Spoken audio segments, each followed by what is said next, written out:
This week I did the Bobby Charlton soccer school. There are loads of people, loads of nationalities. My name is Luke Barber.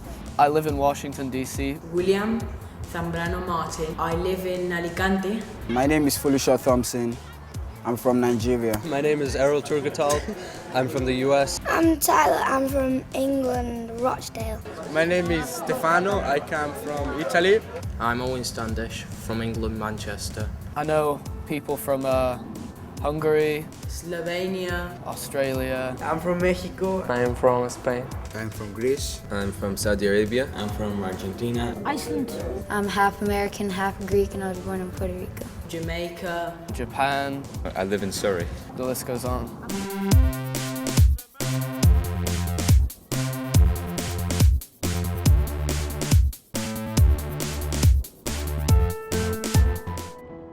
You got some of the best coming in, so it really helps improving coming here. In 1978, Bobby Charlton returned from the World Cup in Argentina with an idea to start to bridge the gap between professional football clubs and schoolboy football. At this time, there were no other soccer schools around, no academies, and nowhere really for children to progress their game. And within the next decade, Bobby Charlton had seen tremendous talent, the most famous obviously being David Beckham. Our soccer school runs for 6 weeks during the summer holidays, and children can choose any number of weeks. We do get some children who book 3 weeks, especially children who are coming from Australia, Dubai, Saudi Arabia. A lot of the children who come from far away. My roommates are one from Santiago from Argentina and Gunnar from the USA. My roommate's my brother, that's from Spain, like me. These 2 weeks I shared a room with a Jamaican and a Spanish person. There's like a whole group of Icelandic people who've come. We're like 69 people from Iceland. My roommates are Uchenna from Switzerland and Jose from Mexico. The age range is from 8, I think, to 18. And it's good because you get to mix with all abilities. You can find out about our soccer schools by going on our website www.bcssa.co.uk. But what generally happens is people Google Bobby Charlton soccer schools or soccer schools, and that's the way they tend to find us. Some of our children fly in on their own and we pick them up at the airport as an unaccompanied minor. We actually came ready with our papers that says we're gonna get picked up, and papers from our parents that say they're okay with us going to Bobby Charlton and that we are all gonna get picked up. I'm Fotis. I'm the father of Dimitris, and also I'm escorting the other 6 Greek guys. So as you can see, we're from Greece, Athens, Greece. We have a physio who lives full-time on site so that any children who have niggles or any strains or minor injuries can go and visit them every day. The big difference about Bobby Charlton's, I think, is the coaches. I mean, the atmosphere that they create is just second to none. I have coached all over the UK. Well, through Bobby Charlton, we've coached all over the world. We see different techniques. I've coached back home in Ireland. I've worked with an academy team back there, and then came across here. And while we're coaching here, we work alongside, a number of professional and semi-professional clubs. When they come in, they'll come in the first day. They're put in a coaching group, and coaching groups at the start tend to be structured towards age. So you're setting a coaching group towards your age. Now, the first day we'll assess you and we'll see, where you are as far as your group goes. Now, if people are much too strong for the group, we can move them up. And if people maybe think they're struggling, then we can also, put them down in a group. We'll never put kids down unless they want to be put down. It's a great experience to be able to see the different ways that people do things in different countries. I think the variation in football and the way football is played from country to country is seen right the way from grassroots level all the way through. The coaches are really good because we work with kids. We have an English language course here as well. We work with kids whose English may not be that strong. We demonstrate everything. We make sure that everybody's fully aware of what's supposed to be going on in the sessions. We talk to them a little bit more if needs be. We've got lots of kids from lots of other countries around who have the language ability to be able to communicate across and translate what we're saying. So if we can't get it across ourselves, we'll have one of the other kids relay it to somebody who may not be strong in English. So there's never any problem with any of the kids who can't speak English. We always have somebody who can either pass the message on, translate it across for us, or the demonstrations work really, really well.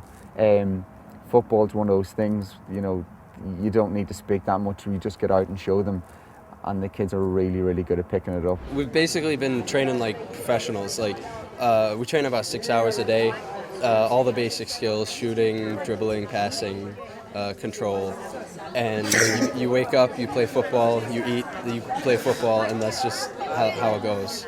We've been doing like the whole basics of the game: shooting, passing, dribbling, running, and like taking trips out to like other stadiums. So I've not been coached by anyone before, so but I think they are really trying their best here. I like the way they coach here. Coaches are much better in here than in Iceland. Academy sessions tend to be set up really, really highly structured towards getting out the end product and to getting out the complete functionality of the drill or the session that the coach is setting up. We have a lot of sessions here, I think, that get across the stuff that we do in the academy. But what we do different here is, because we've been doing it for 32 years, because we've been doing it for so long, we've had coaches who have developed these sessions over years and years, and we know what works. We take little bits of what we see other coaches doing and we just tweak it a little bit. And with all the equipment that we have here, it allows us just to put a variation on what is done and what is the norm. It may be the same thing, you know, that you might see on the professional grounds or in the academies, but the way it's set up and the way it's delivered to the kids is just a more fun, a more, you know, friendly atmosphere and friendly environment to try and get the best out of them without making them feel like they're being pressurized or pushed too hard. Football academy is for you to have games with other local sides, local teams. Like what we do here, we have games with the local teams. Like today, the females are having a match with Manchester City today. It's all levels. It's whoever just wants to come here and train seriously. I mean, of course, you have a lot of fun, because there's no point in playing football if you're not having fun. But it's serious training, you put in a lot of hard work. But any skill level can come here and improve. We do things like a music warm-up, which is basically ball manipulation skills that's used lots in academies, but we put it to music and teach them a lot of different moves and then string all those together. So, you know, they all are working together, doing all those different ball manipulation skills all at once. Over here, we are having the tennis ball. Here, they're trying to teach us how to get the ball over and try to control it with our foot. So if it bounces twice, the team over here loses. But if it bounces once over there, they play on. They all tend to be working against themselves, so you're only setting your mark from your last go. So everybody's not competing. The weakest player may not be competing against the strongest player all the time, so you're not trying to get ridiculous scores out of them. Enjoyed this morning? Yeah. Good. Okay. And tonight, the boys, anybody who's 13 or under, is going to be playing small-sided games. If you are 14, 15, 16, 17, 18, you're going to be playing joker games. For those of you that don't know, joker beneath is 3v3 sided games. Okay? They'll wake up in the morning, someone goes around and knocks on all their doors from 8 o'clock in the morning. Their breakfast is between 8 o'clock in the morning and 9 o'clock. Then they have a morning meeting at 9:30, and that's generally an information given. So if there's anything happening during the day, we tell them all during that meeting. The coach will take them out onto the field and give them their first coaching session. He'll walk them off the pitch, he takes them up, brings them in for something to eat, and that's usually around 12:30. And then they have a little bit of time off. We have table tennis tables up there, we have the TV on, and we have foosball tables, just a little, like a recreation area for them just to chill out and relax before their next session. They'll come back and meet us at 2 o'clock. Again, their coach will meet the groups and make sure he has everybody in his group, and he'll take them down for their afternoon coaching session. That finishes at 4:30, and at 4:30 we'll walk them back up off the field. Again, we just go straight into dinner, have something to eat. Again, they have a little bit of time just to relax. At 6:30 they have their evening meeting. So at 6:30 we'll all meet up again. Again, if there's any information to be given, we'll relay that across, and then they'll come down for their evening activity. And the evening activity tends to be something that's football related, but it won't be a full football coaching session. It could be a fixture against a local side. It could be small-sided games. It could be little Jogo de Benito, like little 3v3s. So it's just things that are football related, but it's a little bit of a break from the intensive coaching sessions that they receive during the day. The girls are playing against Manchester City ladies tonight.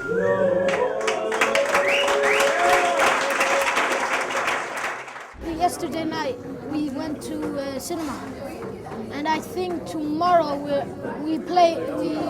go on one practice, and then we're going to Old Trafford and see the stadium. I've been to Anfield, the Liverpool stadium. They give awards to the overall skills winner, and an award to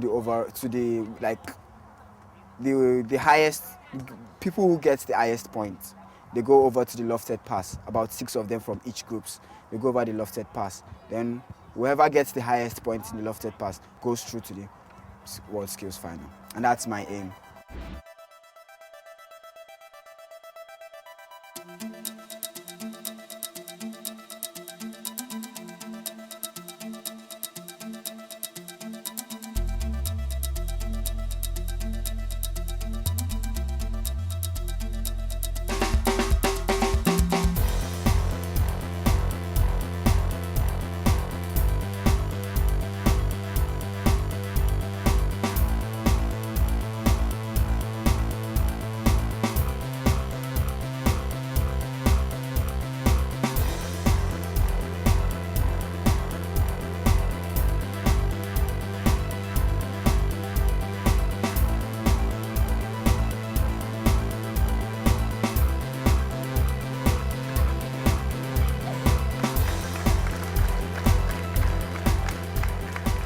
Guys, we just have some thank yous to do before we start off with. Then the coaches are going to give out their prizes. When the coaches have given out their prizes, we're just going to wrap the whole thing up.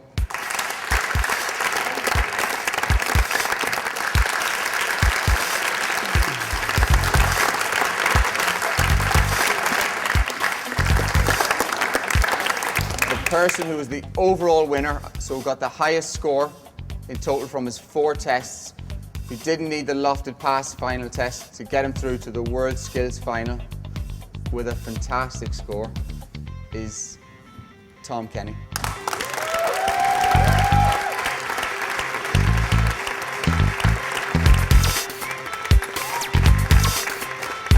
This is a certificate we get at the end of the course to certify that we've completed a week at the soccer schools. And on the back is all the scores for the tests that we do each day. I was the skills winner for the week, or one of the 2 skills winners, just for doing really well on the skills test, passing, shooting, juggling and dribbling. And so I get to come for the World Skills Final. Our coaches give out 3 prizes to the group, so he gave me one just I want this one because he liked me.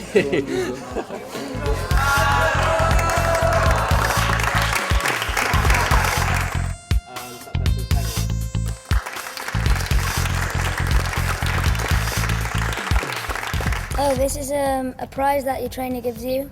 There's only 3 prizes and he just gave it to me. This was for, the trainer said that when the team needed help, they always chose me, and I put the game around. And every team I went to, we win. We won these from awards, for doing stuff with our coaches and his favorite and stuff like that. They gave us awards because of sportsmanship or effort. Como todas las personas, yo también quiero ser el mejor en lo que haga, ¿sabes? Y entonces, pues... Because I really love football. It's a way to make new friends and to just have fun. Yeah, really, really good. I think everybody here is really friendly. The favourite things I've done here is just really everything. The best things I made here was friends, playing football. I've been blessed to be able to come here. You can improve your English. Yeah. It was a very good time last year. It was a very, very good time as far as I understand this year too. There's great training, great, lot of good points to improve. Mostly I came to have fun. Because in football, if you don't have fun, it's not worth. There's a few good players here. I mean, I'm better there's than a lot them. of potential.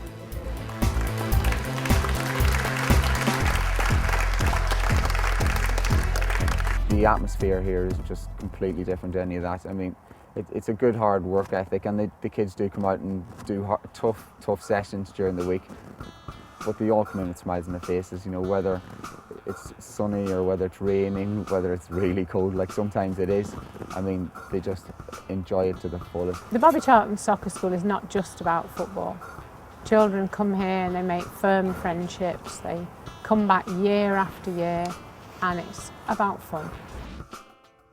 Thank you very much from everybody here. Okay, have a really safe trip home.